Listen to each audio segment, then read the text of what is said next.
बच्चों, कैसे हैं आप सब? आशा करती हूँ आप सब अच्छे होंगे, स्वस्थ होंगे।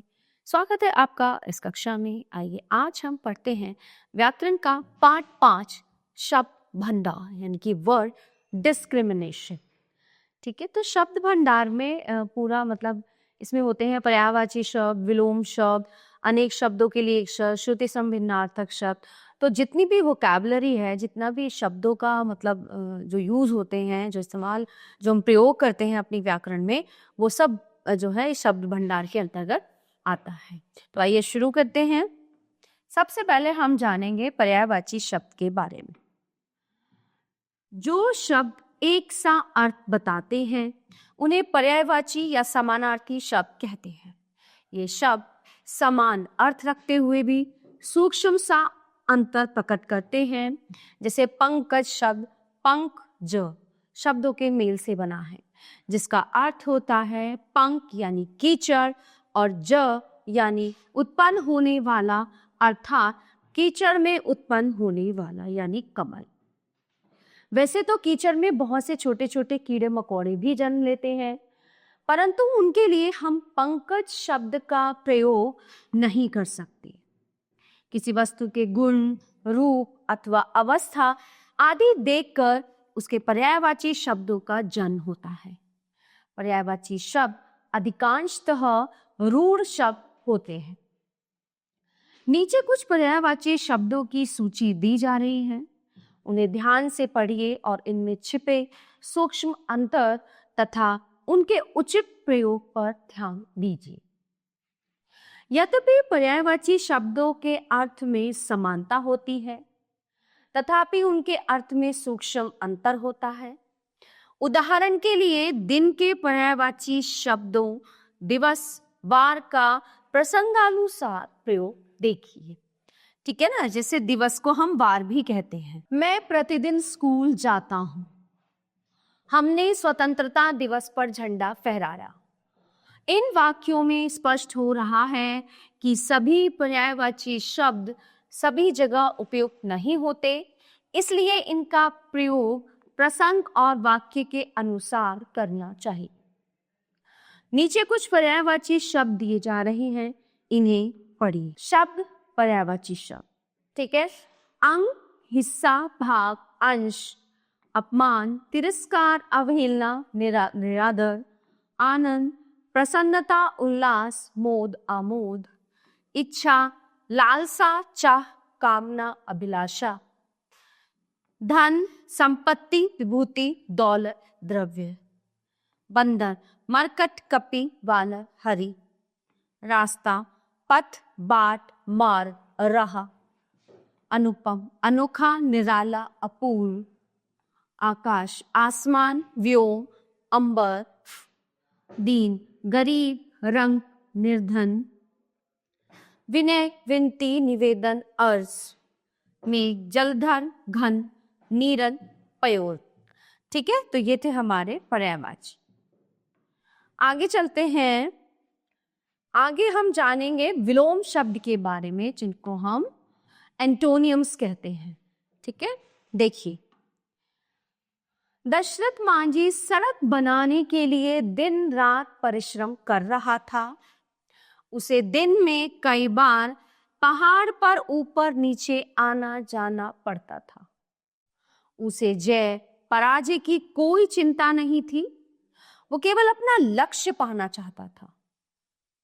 उसके कोमल हाथ पत्थर तोड़ते तोड़ते कठोर हो गए थे। सुबह उठते ही आलस्य का त्याग करके स्फूर्ति से काम में जुट जाता था। कुछ लोग उसकी निंदा करते तो कुछ प्रशंसा। उपयुक्त गद्यांश को ध्यान पूर्वक पढ़िए और विपरीत अर्थ देने वाले शब्द पहचान कर जोड़े बनाइए। जब अब आप जान गए ना, अर्थ की दृष्टि से एक दूसरे के विरोधी शब्द विलोम अथवा विपरीतार्थक शब्द कहलाते हैं। इन शब्दों की रचना अधिकांशतः विभिन्न उपसर्गों कु, सु, दु, नि, अ, अव आदि के प्रयोग से होती है। अब देखिए यहाँ पे कुछ विलोम शब्द हैं। अंधकार, प्रकाश, अमृत विष, आकाश पाताल, आचार अनाचार, आना जाना, इष्ट अनिष्ट, उदार अनुदार, एक अनेक, खरीदना बेचना, चतुर मूर्ख, जय पराजय, दोस्त दुश्मन, प्रकाश अंधकार, मांसाहारी शाकाहार। ठीक है, तो यहां तक हमने जाना विलोम शब्द के बारे में। अब हम जानेंगे श्रुति सम भिन्नार्थक। बच्चों, आपने संवाद को पढ़कर जाना कि कुछ शब्द पढ़ने और सुनने में लगभग एक से लगते हैं, परंतु अर्थ की दृष्टि से भिन्न होते हैं। ऐसे शब्द श्रुति सम भिन्नार्थक शब्द कहलाते हैं। जैसे अनिल तथा अनल शब्द लगभग समान उच्चारण के कारण सुनने में समान प्रतीत होते हैं, परंतु दोनों का अर्थ भिन्न है। अनिल का अर्थ है हवा तथा अनल का अर्थ है आग। इन शब्दों के प्रयोग में बहुत सावधानी बरतनी चाहिए, अन्यथा अर्थ का अनर्थ हो जाता है। कुछ श्रुति सम भिन्नार्थक शब्द जैसे अणु कण, अनु पीछे, आचार आम आदि का आचार, आचार आचरण चाल चलन, अपेक्षा इच्छा उपेक्षा निरादर, जलद बादल जलज कमल, तरंग लहर तुरंग घोड़ा, अली भोरा अली सखी, हंस हंसना हंस एक पक्षी, और तरस और तथा, मूल जड़ मूल्य कीमत, क्रम सिलसिला कर्म काम, पता ठिकाना पत्ता पद, छत्र छाता छात्र विद्यार्थी। ठीक है, नीर जल नीर घोंसला। आगे पढ़ते हैं हम अनेक शब्दों के लिए एक शब्द यानी वन वर्ड सब्स्टिट्यूशन। देखिए यहाँ पे ये लोग कुछ बातें कर रहे हैं। बच्चों, चिकित्सा करने वाले क्या कहलाते हैं? चिकित्सक। और गांव में रहने वाले को क्या कहते हैं? ग्रामीण। तो बच्चों, कई संबंधित शब्दों या वाक्यांश के स्थान पर प्रयुक्त होने वाला एक शब्द अनेक शब्दों के लिए एक शब्द कहलाता है। ठीक है, अनेक शब्दों के स्थान पर एक शब्द का प्रयोग करने से भाषा में संक्षिप्तता, स्पष्टता तथा सुंदरता आती है।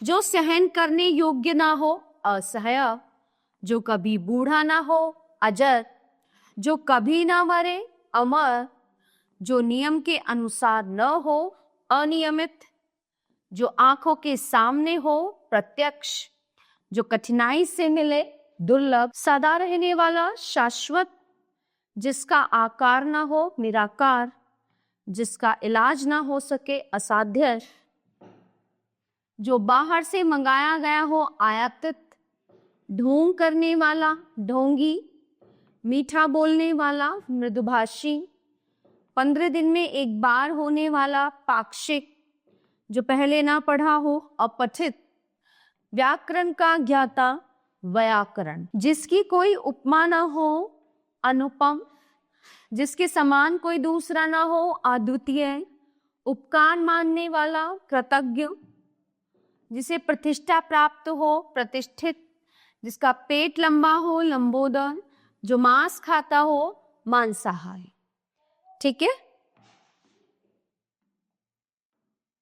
आगे हम जानेंगे अनेकार्थक शब्दों के बारे में। ठीक है, वर्ड्स विद वेरियस मीनिंग, यानी कि एक शब्द के जब कई सारे अर्थ होते हैं। जैसे बच्चों, आपने पढ़ा, देखा और समझा कि एक ही शब्द के अलग अलग अनेक अर्थ निकल रहे हैं।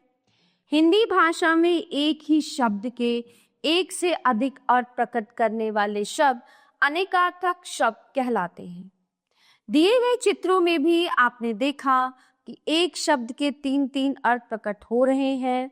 जैसे हरि के अर्थ हैं हाथी, घोड़ा, पहाड़ तथा सुरभि के अर्थ है गाय, तुलसी, धरती। तो इस प्रकार अनेक अर्थ प्रकट करने वाले शब्द अनेकार्थक या अनेकार्थी शब्द कहलाते हैं। जिन शब्दों के एक से अधिक अर्थ होते हैं उन्हें अनेकार्थी शब्द कहते हैं। जैसे अंक, संख्या, गोत्र, नंबर। अंबर, आसमान, वस्त्र।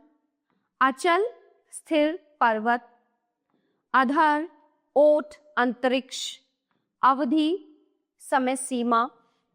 कनक, सोना, गेहूं, धतूरा। कर्म, काम, भाग्य, एक कारक। काल, मृत्यु, समय, यमराज।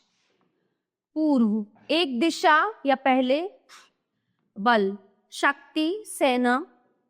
मधु, मीठा, शहद, शराब। वर्ण, श्रेष्ठ, पति, देवताओं से प्राप्त फल। शोभा, श्री, शोभा, लक्ष्मी, संपदा। कौशल, स्वभाव, शील। नाक, नासिका, स्वर, मान। शून्य, आकाश, बिंदु, खाली। स्नेह, प्रेम या चिकनाई। और हार, पराजय, माला। तो प्यारे बच्चों, ये पाठ यहीं पे समाप्त होता है। आशा करती हूँ आपको अच्छे से समझ आया होगा। मिलते हैं अगली कक्षा में। धन्यवाद।